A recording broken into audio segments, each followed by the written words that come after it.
Bom dia para você que está aqui na programação da Jovem Pan. Hoje o Jornal da Manhã começa mais cedo, porque a gente vai acompanhar os ritos, os funerais do Papa Francisco, que serão realizados em Roma daqui a pouquinho, daqui a pelo menos 10 minutos. A gente já traz mais informações, inclusive atualizando para você o cenário por lá. Então, a programação especial dedicada a isso no dia de hoje, por isso estamos entrando no ar mais cedo. Elisângela Carreira, bom dia para você. Bom dia, Nonato. Um ótimo dia para você de casa, cedinho hoje, com muita informação para você aí de casa, e a gente já começa aí voando com as informações desses ritos, funerais de Papa Francisco. Vamos a elas, então. A missa de funeral do Papa Francisco começa daqui a pouco, então, às 5 horas, pelo horário de Brasília, 10 da manhã, lá no horário de Roma. E a cerimônia é a última antes do sepultamento do pontífice. Quem nos acompanha com imagens, tem as imagens de Roma. Lembrando que esse rito será conduzido pelo cardeal italiano Giovanni Battista Re, decano do Colégio dos Cardeais. E aí inclui leitura de evangelhos e uma fala do decano sobre a vida de Francisco. Aliás, boa expectativa em torno dessa fala do cardeal Re sobre como ele vai conduzir, que tipo de adjetivos ele vai trazer ali para a vida, para o papado de Francisco durante essa leitura na cerimônia. O caixão do líder da Igreja Católica foi fechado ontem durante uma cerimônia privada na Basílica de São Pedro, no Vaticano, e contou apenas com a presença de alguns religiosos e familiares próximos. A celebração, fechada ao público, terminou por volta das 6 da tarde. O presidente Lula chegou ontem a Roma e compareceu ao velório público do Papa Francisco na Basílica de São Pedro. Ele estava com a primeira-dama Janja, a ex-presidente Dilma Rousseff, o ministro de Relações Exteriores Mauro Vieira, presidente do Supremo Tribunal Federal Luiz Roberto Barroso, além de presidentes da Câmara e do Senado Hugo Motta e Davi Alcolumbre.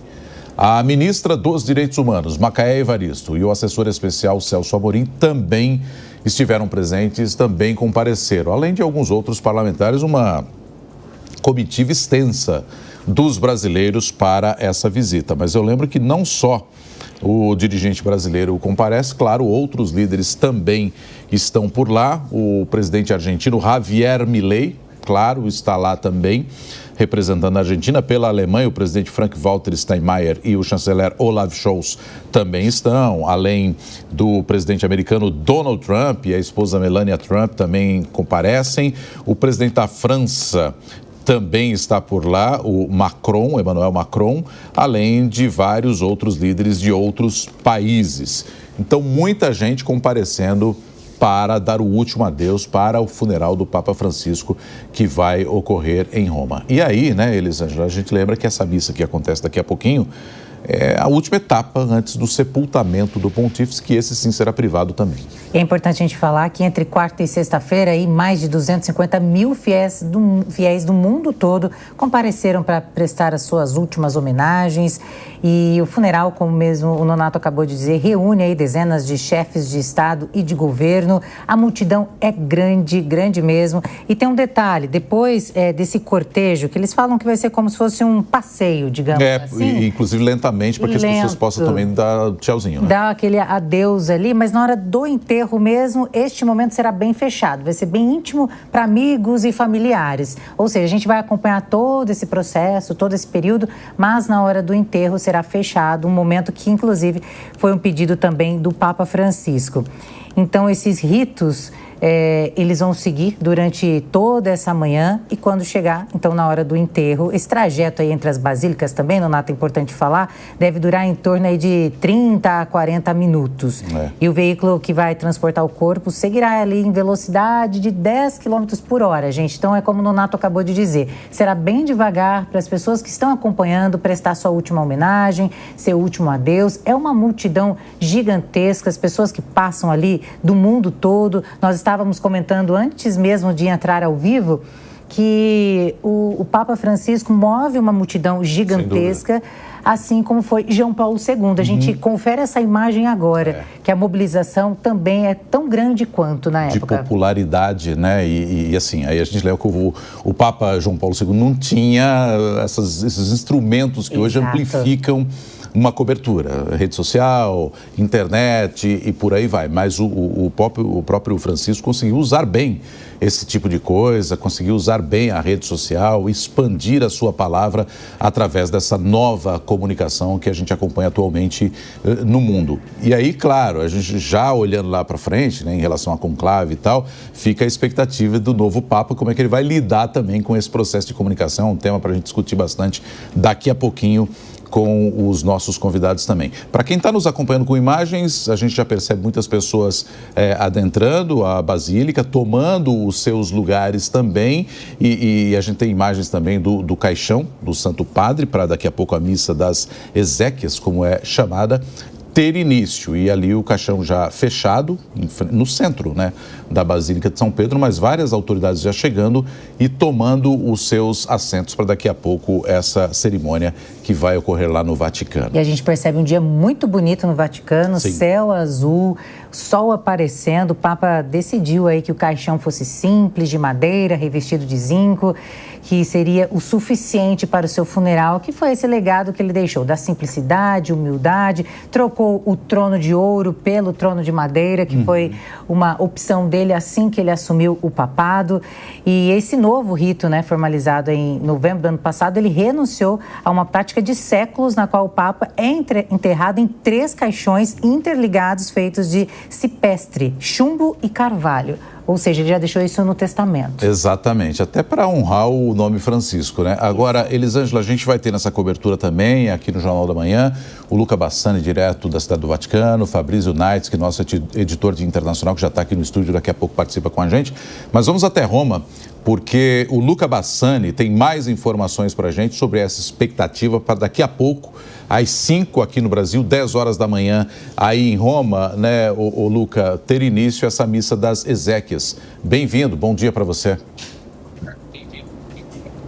Bom dia a você, Roberto Nonato, Elisângela, todos que nos acompanham agora desde cedinho neste sábado histórico. Eu falo com vocês diretamente aqui da região do Braccio di Carlo Magno. É uma região, olhando a Basílica de frente, que fica à esquerda, na parte superior, onde nós temos uma vista privilegiada não só da multidão de fiéis que se aglomera aqui na Praça São Pedro, mas também de todos os clérigos, os cardeais e bispos que estão do lado esquerdo, assim como todos os chefes de Estado, do governo, os monarcas e outros dignatários que estão do lado direito. Realmente um dia muito bonito aqui em Roma, começou muito frio, afinal os jornalistas tiveram que se deslocar para essa parte já por volta das 5h30 da manhã, mas agora a temperatura já chegou na casa dos 17 graus, o céu praticamente sem nuvens e todos muito ansiosos para ver todos os chefes de Estado chegando e também participar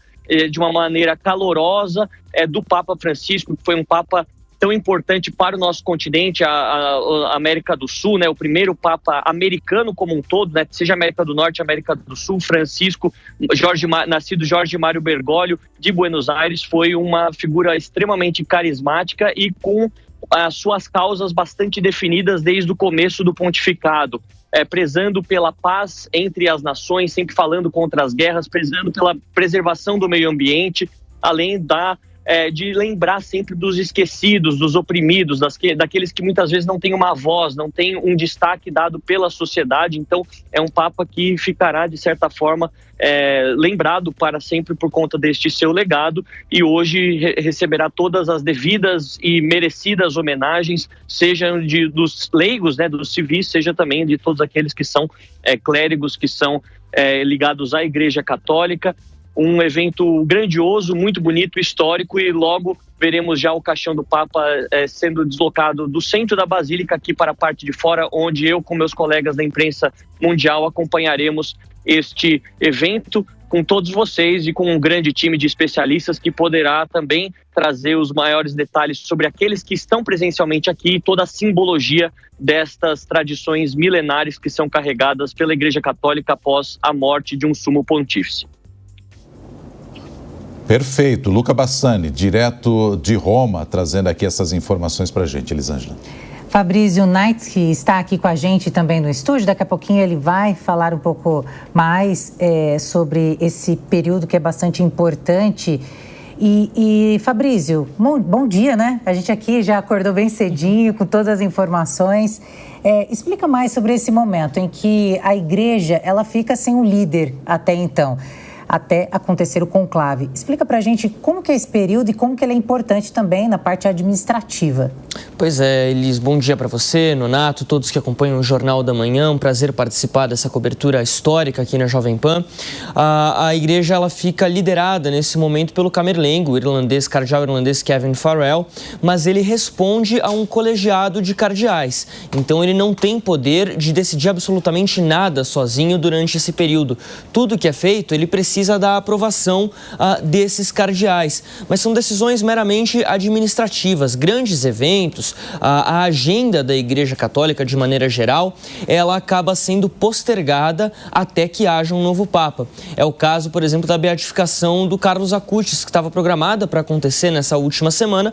Obviamente, ela foi postergada, né? Não foi nem cancelada, ela foi adiada sem uma data definida até que haja um novo Papa para que a cerimônia possa ser realizada. Isso serve não apenas para esse evento, mas para uma série de programações que a igreja tinha. Lembrando que a gente estava bem no período de Páscoa, quando o Papa acabou falecendo numa madrugada de segunda-feira, uma diferença de 5 horas de Roma para aqui a Itália. Nesse momento a gente acompanha as imagens, né, Elisângela? Dá para ver a chegada de Volodymyr Zelensky, presidente da Ucrânia. Havia dúvida se ele ia conseguir chegar a tempo do funeral do Papa Francisco, já que ele estava em viagem na África do Sul. Antecipou o retorno à Ucrânia para Kiev depois de um ataque que aconteceu, um ataque russo em Kiev, que deixou quase 10 mortos durante essa semana. E ele chega, sim, a tempo desse funeral do Papa Francisco. Um momento que reúne muitos líderes estrangeiros. A gente tem cerca de 50 autoridades, chefes de Estado presentes lá no Vaticano, e a expectativa, como você falou, para que haja o conclave, porque no conclave é decidido o Papa, que não é apenas um líder espiritual, religioso para mais de 1 bilhão de fiéis, mas também um chefe de Estado. Não deixa de ser um chefe de Estado que tem que tomar decisões administrativas para o Estado que é o Vaticano. O menor Estado do mundo em questão territorial, mas que tem muito dinheiro disponível. Há o Banco do Vaticano, por exemplo, que foi alvo de escândalos, inclusive há não muito tempo, e responsável por cuidar da Igreja Católica ao redor do mundo. Então é um cargo religioso, mas não deixa de ser também um cargo político.